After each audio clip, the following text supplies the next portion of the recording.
Ayo, kesana yuk. Lu ngajakin kemana sih? Ke Bukit Teletabis. Dulu nama tempatnya kayak gitu, di Bromo. Ayo. Kok dinamain Bukit Teletabis? Soalnya bukitnya mirip banget sama tempat Teletabis. Mungkin namanya juga lebih menjual. Tempat asli Teletabis itu peternakan di Yorkshire, Inggris. Bukan bukit bagus kayak gini. Tapi saking banyaknya pengunjung, pemilik tanah ngancurin tempat itu dan ngebuatnya jadi kolam. Soalnya dia ngerasa terganggu. Apa emangnya? Banyak cerita serem akhirnya yang beredar. Serem. Salah satunya ini. Ada yang bilang rumah Teletabis itu bukan cuma sekedar replika, tapi dibangun di atas bunker bawah tanah waktu Perang Dunia Kedua. Tahun 1997, seorang teknisi tua bernama Graham bekerja di lokasi syuting Teletubbies. Tugasnya mengoperasikan sistem bawah tanah di lokasi syuting itu, di bekas bunker itu. Terus, suatu hari, Graham penasaran dan turun ke bawah lewat pintu rahasia di balik bukit itu. Dia nemuin lorong-lorong gelap dan layar monitor yang menampilkan anak-anak kecil. Lagi main gitu anak-anaknya? Bukan, cuma berdiri dia memandang lurus ke kamera. Kenapa tuh ya? Gak tahu. Graham juga nemuin episode Teletubbies yang gak pernah tayang. Isinya Teletubbies yang berjalan dengan aneh sambil ngomong berulang-ulang.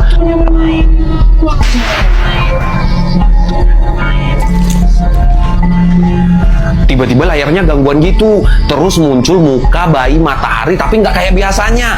Matanya hitam, suaranya jadi berat. Kami belum pernah pergi. Kami selalu di sini.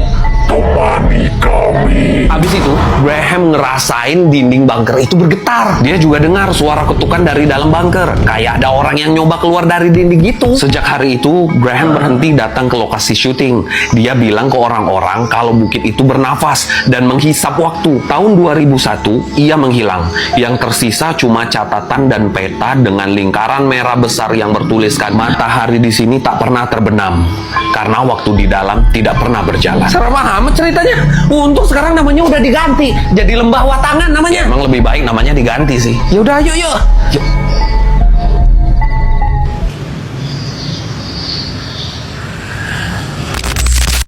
Loh, kok suara bayi?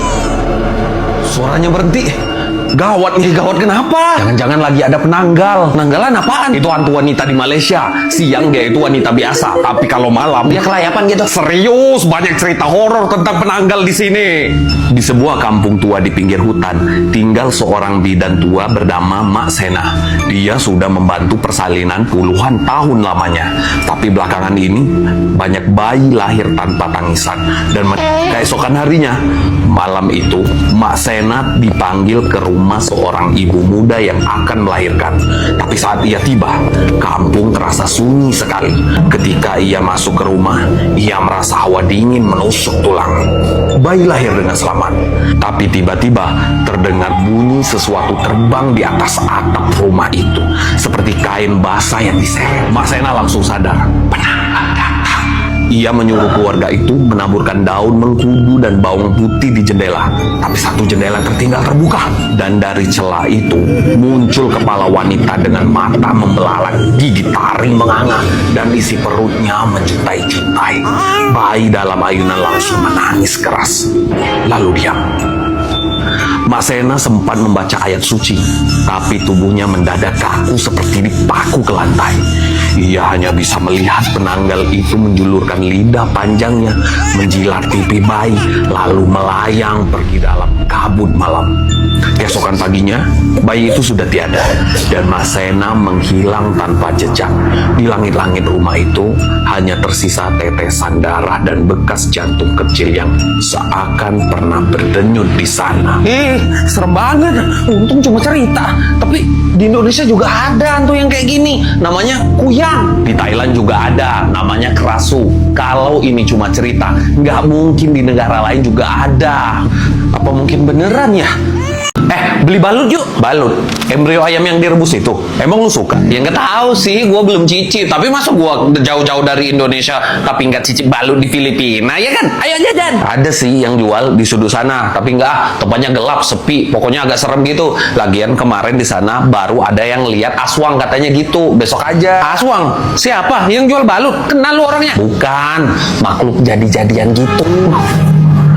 Ya tapi ayo, bentar jajan bentar dong. Besok aja lah, nggak berani gua kalau malam-malam gini. Soalnya di sana banyak beredar cerita serem. Di dekat sana ada desa yang sepi namanya Visayas. Seorang ibu baru saja melahirkan di sana. Malam itu bayinya terus menangis.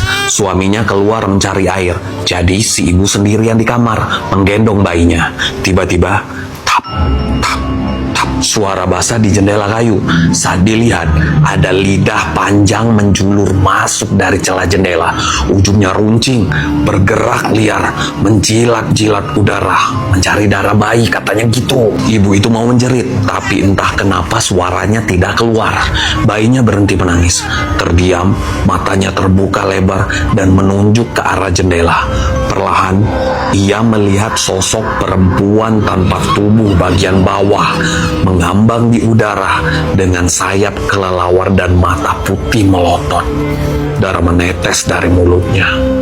Keesokan harinya, warga menemukan bayi itu menghilang dan di lantai kamar hanya ada bercak darah dan bau amis yang menusuk hidung. Kalau kamu dengar sayap di atas, jangan buka jendela.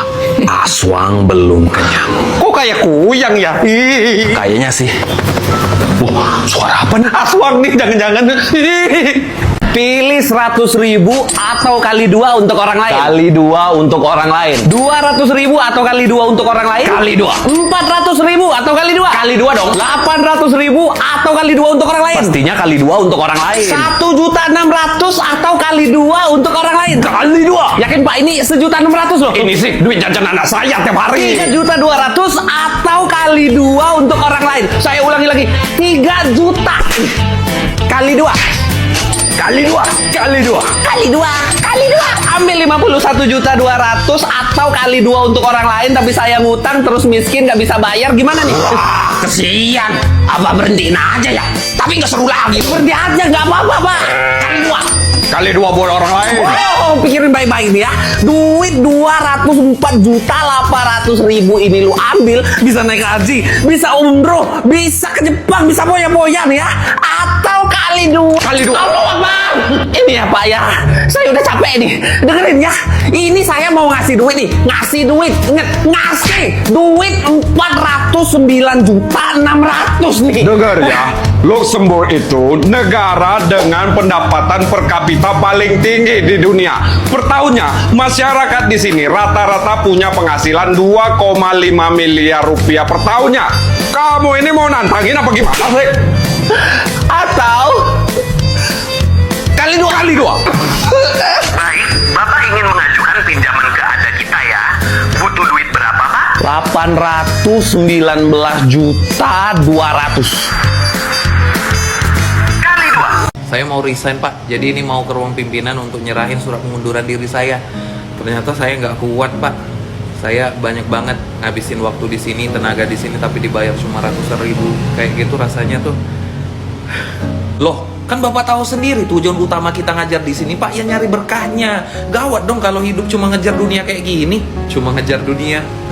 Saya cuman ikutin logika saya aja sih Pak. Di sini ada ratusan siswa, setiap siswa mau sekolah di sini harus bayar setiap bulannya 1 sampai 2 juta.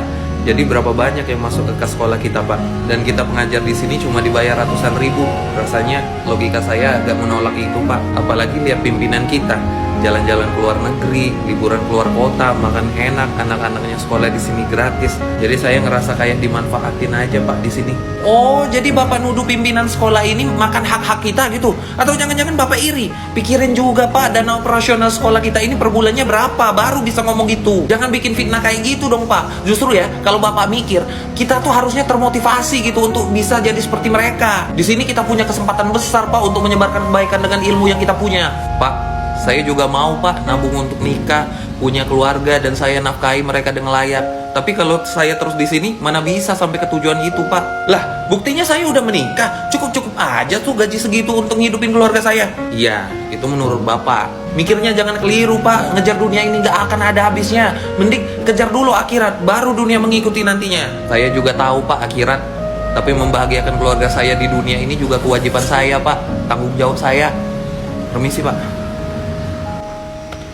Ya ampun,